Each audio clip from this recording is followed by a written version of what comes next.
Good afternoon. Welcome to Sports Nothing But Sports with Kent Sterling for Monday, August 26th, 2019, brought to you by the great people at Today's Dentistry. I'm telling you, Dr. Mike O'Neill's the best dentist in the world. That's why I go to him. All you have to do to become his next new patient is call him like I did 26 years ago, 317-849-2933. 36 hours ago or so, Andrew Luck retired from the NFL. The Colts, they're moving on. Frank Reich spoke to the media today. Jacoby Brissett spoke to the media. The locker room was open. We talked to damn near everybody. The first person I talked to, Chad Kelly, because I think that he's a guy who can benefit from this decision by Andrew Luck. I think Chad Kelly has starting NFL arm capability. We spent some time with Chad Kelly. Did the announcement on Saturday, does that change your outlook as to what your role is or what this team is to you? I think every day I've approached it the same, and with the circumstances the way they are, I'll still approach it the same exact way. I want to be the best player I can be, help my team lead in most professional way, and do whatever it takes to be a leader and a great quarterback in this league. What's been your focus through camp? Like I saw you before anybody got there, you were out there throwing. After practice, you were out there throwing with Frank a lot of times, working. What are you trying to get done here in the preseason, and what do you want out of this? I think just to get better each and every day. I'm going to see more and more coverages, more and more blitzes every game, every snap I play. So as long as I'm prepared and get those guys around me prepared as well, I think good things can come from having more reps.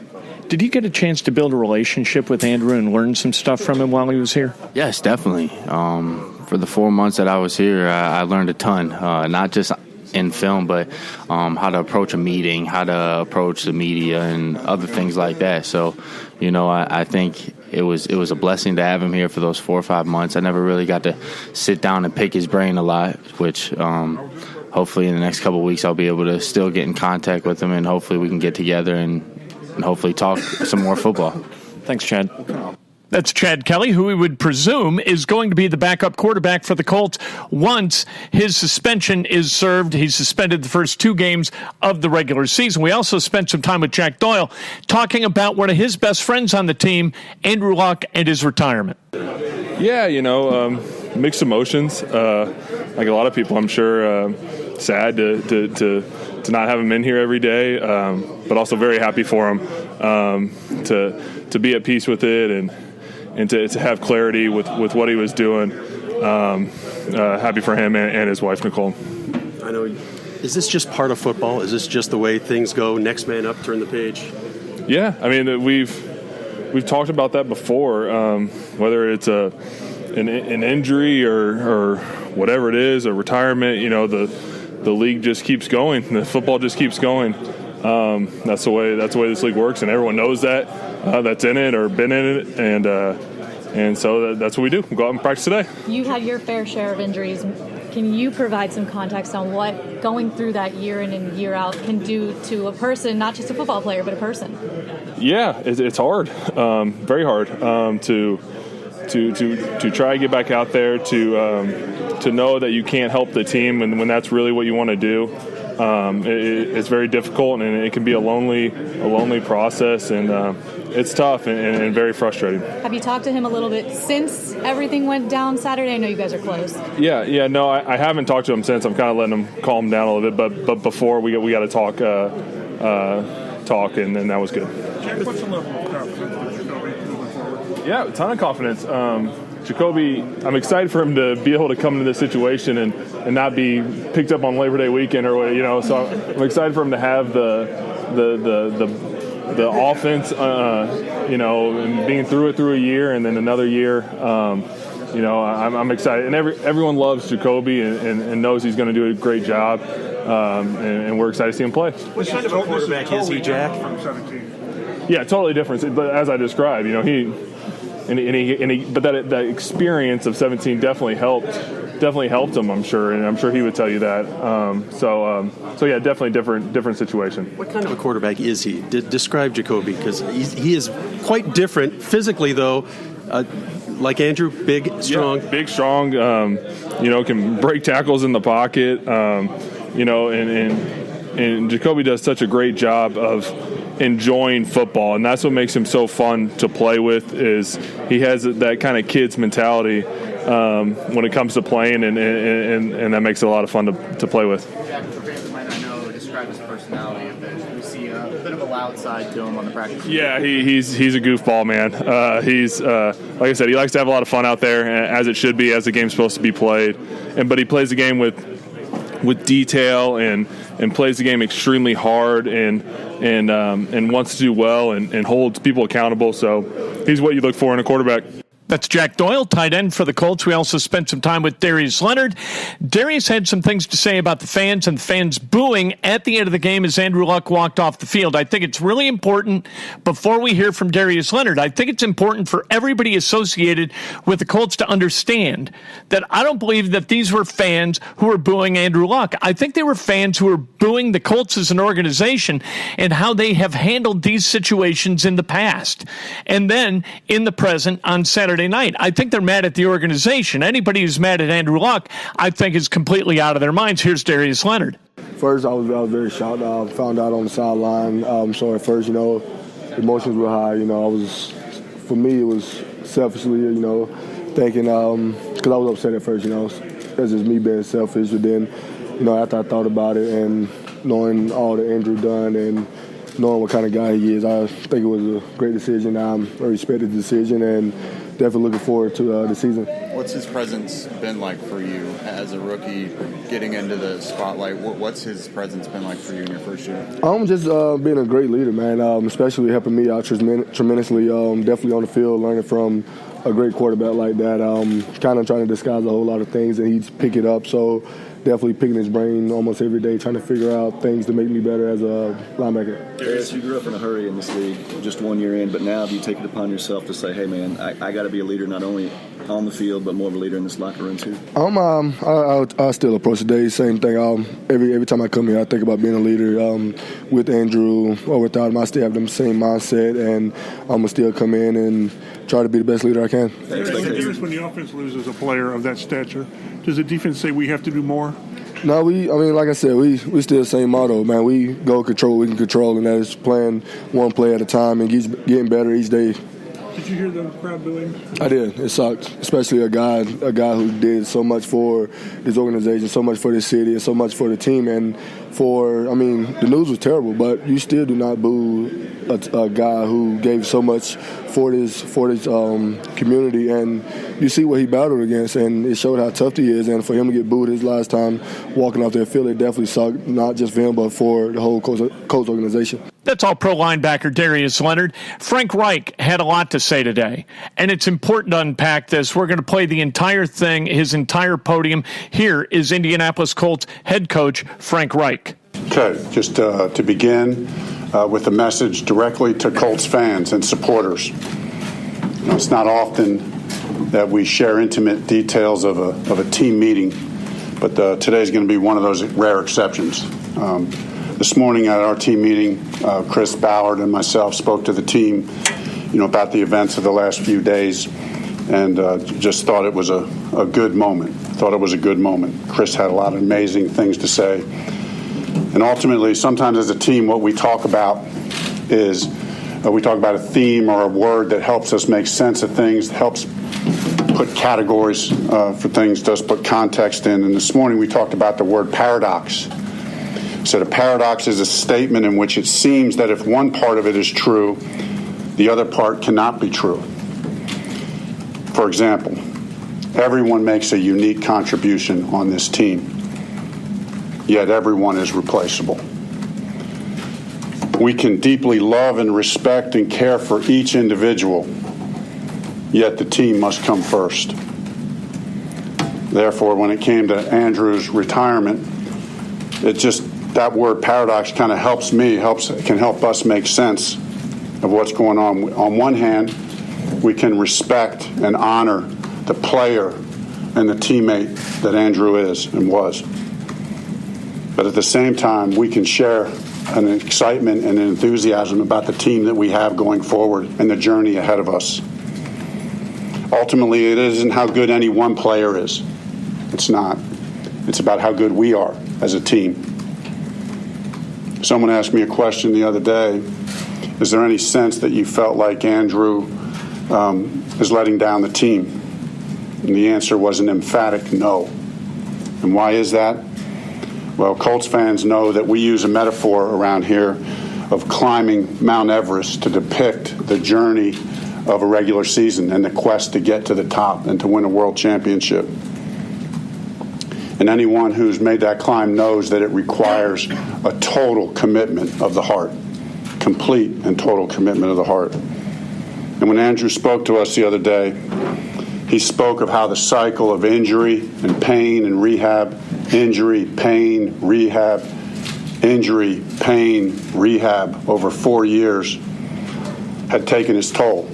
It had essentially sucked the passion, the joy, the fun out of football.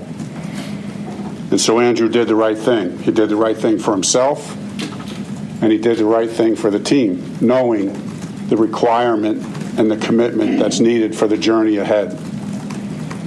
He did the courageous thing, and he did the honorable thing. But one last thing. I mean, we all know, as far as Andrew's concerned, make no mistake about it, we know this guy isn't done climbing mountains.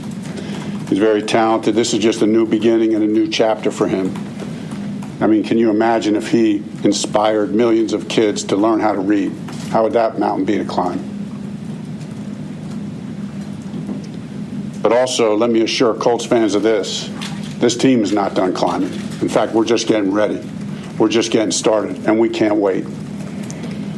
Just feel like Chris and his staff have done an unbelievable job of assembling a team of players. But this locker room is special. There is a character quality and a passion for this game and for this city and what the horseshoe represents that is special. And we believe that our players will rise to that challenge and that occasion. We're ready for the journey ahead. We believe we have the formula of what it takes to have a successful journey. We got the right makeup. We got the right locker room. Chris talked a lot about that this morning with the team, about what it takes to get in that locker room. We have the talent. This is a very talented football team in all three phases. We have a vision. Colts fans know what our vision is. We're all about the process. Get 1% better every day and go 1-0 every week. And then we have the support of Colts Nation. There's going to be challenges along the way. We know that for sure. That's what climbing Mount Everest is all about. There's not going to be anything. There's nothing easy about it. Not one thing easy about it. But I can't help but think back to an old saying that an old coach of mine used to say all the time, and that's this: there's no place I'd rather be than right here, right now. Open it up for questions. Frank, how do you separate the jarring nature of this weekend and like what you talked about just a minute ago, the fact that you have a game in 2 weeks and your guys will have that human reaction of like losing a player and a friend that was on this team for so long? It is. There's a range of emotions. That's the paradox. That's the paradox. And we're losing a great player and a great teammate. And the reality is, in the next week, there's going to be other teammates that are lost. And Andrew is special in his own way, but make no mistake about it, there's a lot of guys who are going to depart from this building, and that's going to hurt. And there's going to be a lot of friendships that will continue in other ways, but that's part of the business of football that you have to embrace. Frank, you said on Saturday night that you and Jacoby both needed some time to digest what had just happened. Have you digested, and have you guys talked? What's the message there? Yeah, I believe we both digested, Tom. Have not had that deep down heart-to-heart talk about the upcoming season just yet. Still, we'll do that at the right time, probably here in the next day or two. Frank, what are the lessons that you take away from what happened in Philadelphia with the quarterback situation when you guys went on? What specific lessons can you take away or apply? Very specific lesson. We talked about it today in the team meeting. At the end of the day, what propels us is belief in one another and conviction about what we're doing. And we have that on this team. There's a closeness in this locker room. Those of you that are in here all the time, I believe, know that to be true. And I believe that's what will happen. Frank, systematically, Andrew and Jacoby? How much different do you have to maybe script your playbook or things like that? Yeah, it's a great question, and I think that sometimes that gets overplayed. I might have mentioned this before, I'm not sure. I had the experience of when I backed up Jim Kelly. We're running the K-gun offense, and everybody thought when Jim got hurt that we would have to go to Plan B offense for me because I wasn't as talented as him. But that's not how it rolled, and that's not how we'll roll. And the same thing when Carson Wentz got hurt and Nick Foles came in, completely different quarterbacks in many respects, same offense, but it's just interpreted in a slightly different way. We'll accentuate some of Jacoby's strengths and some of our team's strengths in a different way, but the playbook won't change. Does that help you relate to like your experience having replaced Jim and having done it like in a playoff setting? Like, does that help inform you and how you want to handle Nick a couple of years ago and now Jacoby? Yeah, I mean, I think it helps inform me, and there's no doubt. And we all have to play to our own experiences and our own strengths. I think that helps me, but I don't. At the same time, I don't want to overplay it. It's about the team, and it's, I'm one person in that wheel, and every player in that locker room. It ultimately comes down to the locker room. It ultimately comes down to their belief in each other, in every player on that offense, on that defense, and in our special teams units. Frank, where's the biggest jump you've seen from Jacoby from last year and the first year in the system to essentially being the starter starting in April? In a strange way, since Andrew did not take any reps this whole offseason, I just for fun had the guys the other day say, hey, how many reps has Jacoby gotten in this offseason with the first team? And it was about 1,200 reps. That's more than a season's worth of plays that he's had with the first team here in practice, counting OTAs and training camp. That's not even counting what we do in phase 2. But you can just feel his presence in the huddle, on the field, the confidence that he's had, the chemistry with the receivers. We all know that Andrew and T.Y. had a very unique chemistry and connection. For example, I can feel that developing with Jacoby and T.Y. You can feel that developing with Jacoby and Ebron and Funchess and the like. So that's been very important that Jacoby's got all those reps. Frank, on Saturday night, you knew what was going to happen. A lot of your guys did not. A lot of people in the building did not. What was the response in the locker room from what you could tell when Andrew told the team? Yeah, it's hard. I mean, it was hard. And Chris, I can't even say enough about how Chris Ballard handled everything. I mean, as you know, it didn't break the way it was supposed to break, and it's just part of this industry, whatever. But the players handled it well, and a couple of the players knew. Andrew had told a couple key guys, the guys who he's been with the longest, knew, but not many, because the plan was for Andrew to talk after the game to the team and then to have the press conference the next day, but that's just not the way it played out. Frank, I know Chad can't be your backup at the start of the season, but do you think he's done enough to prove he can be a backup again in this league?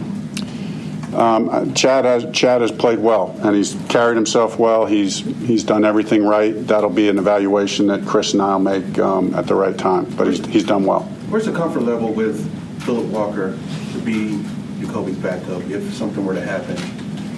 Yeah, those are all really good things to consider that we are considering very strongly. Phil's been here for a while, and so we have a lot of belief and confidence in Phil. He knows our offense. He knows this locker room. Those are going to be the decisions that we'll have to make in the next week to 10 days. So it's still an active conversation. Still an active conversation, yes. What went into Chad starting on Saturday? Yeah, not much other than we had kind of planned it. It just turned out that he got the start, but Phil had went first in the rotation in the first 2 preseason games. And so, as you guys know, originally I was thinking Jacoby might play a little bit in that third game. But we had already planned that Chad would come in second because Phil came in second in the previous 2 games. So, and when Jacoby didn't play, we just bumped it up. What are the strengths? You mentioned Jacoby has some different strengths. What are the strengths that you would accentuate in his game? He's got great functional play strength in the pocket. He's hard to bring down. He can extend plays. And you have to do that a lot in this league. When somebody rushes by you and a big defensive lineman puts his hands on you, he's not fazed by it. He can keep his eyes down the field. He's got this toughness about him. I think Jacoby, as a passer, was always good, and has just gotten better. He's worked very hard at that, worked very hard at his footwork, worked very hard at little subtle mechanic changes that he's just been committed to, working on his body. I think physically he's become even a better athlete. And then his mastery of the offense. I mean, all these 1,200 reps that he's got, and then plus the year before when he got all those reps in the offseason as a backup. Previously, as a backup quarterback, this guy's gotten more work than probably any backup could get, and I think that's all helped prepare him for this time. Frankly, as a former backup quarterback, the guy that has to step into this situation, if you look at the team and the roster, would you say this is about as good of a situation, offensive line, skill players, a defense that's young and developing? Would you sort of embrace that? Absolutely. I mean, starting with the offensive line. That's where, you know how Chris and I feel about it. That's where it all starts, up front on both sides of the ball. And you know how we feel about Jacoby. I mean, yes, he's Ben Andrews' backup, but I've made and Chris the same way. From day one, I come in and watch all Jacoby's film, get to meet him, get to know him, and in my mind, I say, this guy's a top 20 quarterback. This guy's a legit starter in the league. So kudos to Chris for making that move a couple years ago, and who would have known it would have ever came to this, but I'm sure glad we got him now. Can you address Jacoby's sort of diligence behind the scenes? I know we always talk about that in terms of Andrew and even Brady when he was in New England. But I've heard you and others say that, the type of time and commitment he puts in behind the scenes. What have you observed in the time? Yeah, this guy is all in. I mean, and I know that's what's required of the position, but he just does it the right way. He's not just checking off boxes. It's about he's got the right mindset. He's just a pro. He's a pro. He's a class act. He's a great leader. Just excited for him. Frank, what was Saturday night? I know we talked to you late that night, but what was the entire night like for you? And I know Andrew paused a couple times and looked at you and said some things, and you saw him really come back from the shoulder, and you knew the depths he was at when you started and the highs. You worked really closely with this guy. What was that like for you? It was hard. I mean, I remember getting a call from him the previous off season before he had never thrown a football, and we had a conversation one time, and I said, well, if you ever want to throw a football, you know my cell. And I'll remember stuff like this. I'll remember him calling me saying, I'm going to be at the complex tomorrow, let's throw football, and that being the first football that he threw, after that whole shoulder ordeal. Those are the kind of things I think as a coach, that are special that you remember. The quarterback meeting room with Nick and Marcus and Jacoby and Phil was a really unique room, a special room. The fun, the ball that we talked, the things that we learned, those are all the emotions that go through your mind. Frank, when you talk about your experience in Philly with backup QB and yours as the players, perhaps the best example 20 years ago this year, in fact, when the Rams lose a quarterback late, they go on to win the Super Bowl. Is that a story you can share with the younger guys that probably don't remember that? Yeah, I think you draw on all those stories. I mean, we talked about it a little bit today in the team meeting, just acknowledging that, this in one respect, this story is very unique. It's shocking in one respect, but in another respect, I don't want to say it happens all the time. It certainly doesn't happen all the time, but it's happened enough, whether it be an injury or a retirement where a team loses a great player, and yet the team is galvanized and goes on to have a great season and propels that team to the next, to their next championship, to where they're headed. I hate to break the thread we're at, but we saw Kenny Moore with has he got a thumb issue? Yeah, thumb issue. Evaluate that. Not ready to declare status on him, but hopefully he'll be okay. Do you think this period is really critical for where your team's going to go? Just because I would think that most players, when something like that happens, are looking to see how people like you and Chris are going to react. I think that's true, but I also think equally, if not more, they're looking to see how the leaders in the locker room react, how the Jacoby Brissetts and the Justin Houstons and those guys, how do they react? How do our young leaders, Quentin Nelson and Darius Leonard, how do they react? Chris and I talk about that's the heartbeat of our team. Yeah, Chris and I have the roles that we do, and we embrace those and love those roles, but we're all about that locker room and the leadership there, and that's what's going to take us where we need to go. Have you observed anything from as far as how they've reacted? Yeah, I feel really good about where we're at. Feel really good. Everything that's happened this weekend, does that maybe allow you to play up that nobody believes in us card that seemed like your team thrived in last year? Yes, I mean, yes. I mean, it's we'll go back to the underdog role. I mean, us against the world. But those things are fun to talk about, and we play off of those. But ultimately, what's deeper than that, and I'm going to keep saying it, is get 1% better every day. Just get a little bit better every day. And, and where we go, we literally take each week in and of itself.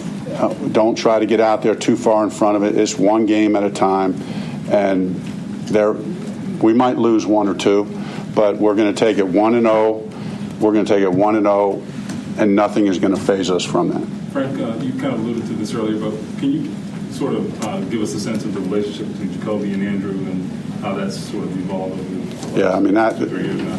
That's just pretty cool. I mean, that's what you talk to any player, and at the end of the day, they say that's what's special about this game. It's about being in a locker room, the relationships that you develop, and to see those two develop the relationship they have and how deep it is and how much, obviously two radically different people as far as personality types and maybe off-field interests, but yet in that meeting room, how they're together, how they have a genuine love and respect for each other. That's fun to see. What's the first moment? One more here. What's the first moment that you really saw the leadership that Chris was talking about with Jacoby? Man, there's many times. Last year when Andrew was out with the shoulder thing, just how he embraced, how I felt like the team responded to him from day one. Jacoby has this presence about him that it's just not all about him. He's in it for the other guys. He genuinely is about bringing out the best in other people. You just feel that. You see that. The guys know that. I could see it instantly. Seeing him with the guys out on the field. We are in good hands with Jacoby Brissett as our quarterback. Jacoby Brissett also had some things to say today. Jacoby's a very engaging guy. A little bit of a smart aleck type guy with the media, but I don't mind that at all. I kind of like it. We know our place. He knows his place. He's a starting quarterback for the Indianapolis Colts. Here he is. It's been, that and a roller coaster of emotions. And the main thing is just, not being able to see Andrew every day. And that's, today was kind of weird walking in and not seeing him, but that's the thing to deal with. But every ups and downs, but it's on the way up now, so that's all that matters. What was your initial reaction when he told you, whether it was Friday, Saturday, whatever? Were you just kind of like? I was shocked. Which I'm sure everybody was. Y'all wouldn't be here if y'all weren't shocked either. But I was shocked. And then we had a long conversation, and it was just some emotions obviously going back and forth. But when you sit down and you talk to him and you understand his decision. And like I said, it's like one of my good friends, so it's tough. But I'm sure both of us will deal with it. It seemed like he was at peace. Oh, no question. He was like, I was kind of, my emotion, I won't describe that, but he was like smiling, at the end. And, that's what helped me gain clarity and understanding of the situation, seeing him smile. And, I wish him the best. He knows that. And, we'll talk longer than the days of either one of our football careers. But, he seemed happy, and that's all that really mattered. Throughout this whole summer and spring, and you getting all the first team reps, did you ever think with the word retirement was even a possibility for him? For him, not a chance. But that's just the NFL. You never know when it's your time or somebody else's time. You just day by day. And like I said, I was shocked, but yeah. On Saturday, Andrew was pretty candid on Saturday, saying he was jealous of you at first when he came back from the Netherlands and saw you were the quarterback here. Can you explain how your relationship has evolved from that? How'd I make him jealous? I'm just kidding. how your relationship has evolved from those first interactions where maybe it was a little awkward? It was definitely awkward. When I first met Andrew, when I first got traded here, I saw a different Andrew when he came back the next year. We've had conversations about, what we thought of each other. And then just to see how, the relationship has changed, and now it's, we kind of talk every day, so I never would have thought that I would talk to him every day and actually enjoy the conversation, and that changed drastically when he got back, and it's been a growing relationship ever since, so like I said, I call him a friend that will extend longer than football. What brought you guys together, do you think? What sort of football brought us here. What's that? Football brought us here. Yeah, but I mean, did you? Obviously, right? Yeah, that's true. Bad question. All right. But back to that. I see. Okay. But did you see something in each other was there some common ground? The fact that you play quarterback. Well, obviously, the similarities in playing quarterback and things like that. But it was just the relationship just grew just off of authentic. I don't know how to say that word right now. Organically? Yeah, organically. All right. Yeah, so organically, and it just took off from there. And we also have different upbringings, and that's what I think drew us closer together, because we would talk about each other's upbringing, and you just see the respect level on both sides help form that friendship and that bond. At what point did the shock kind of wear off? It's like, okay, we got to go now. The season's starting in a couple weeks. Once I kind of walked out of the room with him. But it was, it was always, prepare like you're the starter from day one with me. So it was just more so the shock of, he won't be here. So. Jacoby, one thing that Chris Ballard mentioned is we don't want Jacoby Brissett to be Andrew Luck. We want him to be you to be you. So what do you need to do? What do you need to be moving forward? Jacoby Brissett. Which is? Jacoby Brissett. But obviously, do you try to do more? Is it just be yourself? Oh, just be myself. As obviously the mindset, you're going to do you. You've been doing that since you've been here. You've been a starter here. But what is the mentality when you say, okay, now I know I'm going to be me. I've got to relay that to the team and let them know that we're okay and we're going to move forward. How do you do that? Just by, coming to work every day, working hard. Things that I hope that I've shown throughout my career here or wherever I've been. Just do that every day on a consistent basis, which like I said, I try to do. I guess it's just up from there. What was Saturday like for you? Because you obviously at that point you're going to be the starter, right? But a lot of other people don't. Was Saturday the way that all played out weird? Rephrase that. Was that weird on Saturday? Because I think at that point you knew, right? You knew because you talked to Andrew and everything else, but a lot of other people didn't. And so was that weird going through Saturday where you sort of knew something that a lot of other people around you did? No, I know a lot of secrets that a lot of people don't know.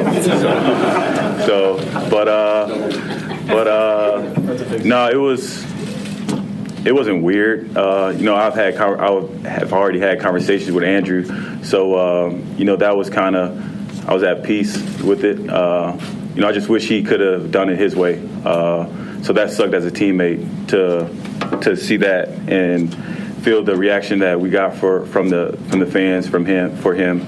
That hurt more than anything. Did you ever get a sense, you were close to him, as a friend, as a teammate, did you ever get a sense it was this bad? And he talked about the pain the last month or so. Did you ever get a sense that he was in hell? To the point that he would retire? No, but you obviously, a lot, but you don't know everything about somebody. So, when I had those conversations, it helped me get a better understanding. This roster is completely different from 2 years ago when you came in and started those 15 games. Where is your comfort level as far as which receivers, your tight ends, obviously with that offensive line? Way better. It's not the first week me being here now. You know what I'm saying? So, I've been here for 2 years, the same system with a lot of the same guys. So, I think that'll help me out and help us out a lot. We've gained a relationship of. We've had those tough conversations, and so it's an ongoing thing. So it's not use all that. It's still week after week, day after day that we have the opportunity to get better. Jacoby, can you still get in on the defensive celebrations when you're the starting quarterback? I don't think so. I think that'd be hard, but I'll find a way to get over there. Now you gotta go talk to Frank. Yeah, exactly. But I'll find a way to get over there. Did you have a reaction? The shock wore off. Now that you've had time to really think it through, did you understand why Andrew did what Andrew did? Yeah, because it's Andrew. It's his decision. And, as a friend, you want him to be happy. You want him to be at peace. You want him to do what he wants to do. And I respect it, It's just, like I said, I wish he did it his way as far as everything else behind the scenes. But, I know he's at peace. Jacoby, did you have a reaction when the fans booed him at the end of the game? Yeah, it sucked. I mean, you don't want to hear that. But especially a guy like that who's done as much as he's done and what he's been through. And, even before I got here and talking to him and hearing a lot of those stories, nah. Jacoby, do you feel the need to take on more? I know Chris has already spoken highly of your leadership, but more of a local leadership role, speak in front of the team, speak in front of the office, something like that, or? No, not at all. We have other great leaders on this team, other good players, other people that will handle their business accordingly. And it's not like I'm trying to be anybody that I'm not. So. As much shock as there was inside the building and outside the building, when you get back on the field today and you go through the walkthrough, does it feel business as usual now?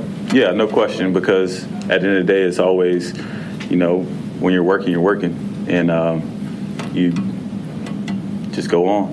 And the fact that you had the first team snaps, so that your role doesn't change as far as what you've done? No, not at all. And it's not like I had to do anything different than I was doing for the last however long it's been. Jacoby, one of your big advocates in your career has been Bill Parcells. Given this change in circumstance and role for you, what, if anything, has he communicated to you in the last couple of days? Just good luck. I mean, we have conversations so much that it's not like it's anything different. That's Jacoby Brissett, who is going to start for the Indianapolis Colts on September 8th in Los Angeles against the Chargers. So there you go. You know who's going to start for Indiana University on Saturday against Ball State at Lucas Oil Stadium. It's going to be Michael Penix. I told you last week it was going to be Michael Penix. I know from where I speak, Michael Penix is the guy with the highest ceiling among all the quarterbacks currently on the roster for the Indiana Hoosiers. We'll see how he does Saturday. Tom Allen confirming that it's going to be Michael Penix. That's sports, nothing but sports, a long one, but I think it's really important that we hear from as many people as we possibly can. Interesting locker room today for the Indianapolis Colts. Tomorrow morning, Breakfast with Kent, 8 o'clock on Facebook Live, and then 8:15 on Periscope. It's a show so nice, we do it twice. All brought to you by the great people at Today's Dentistry. Call Dr. Mike O'Neill, 317-849-2933. Make an appointment to see the best dentist in the world. We'll talk to you tomorrow. Join me.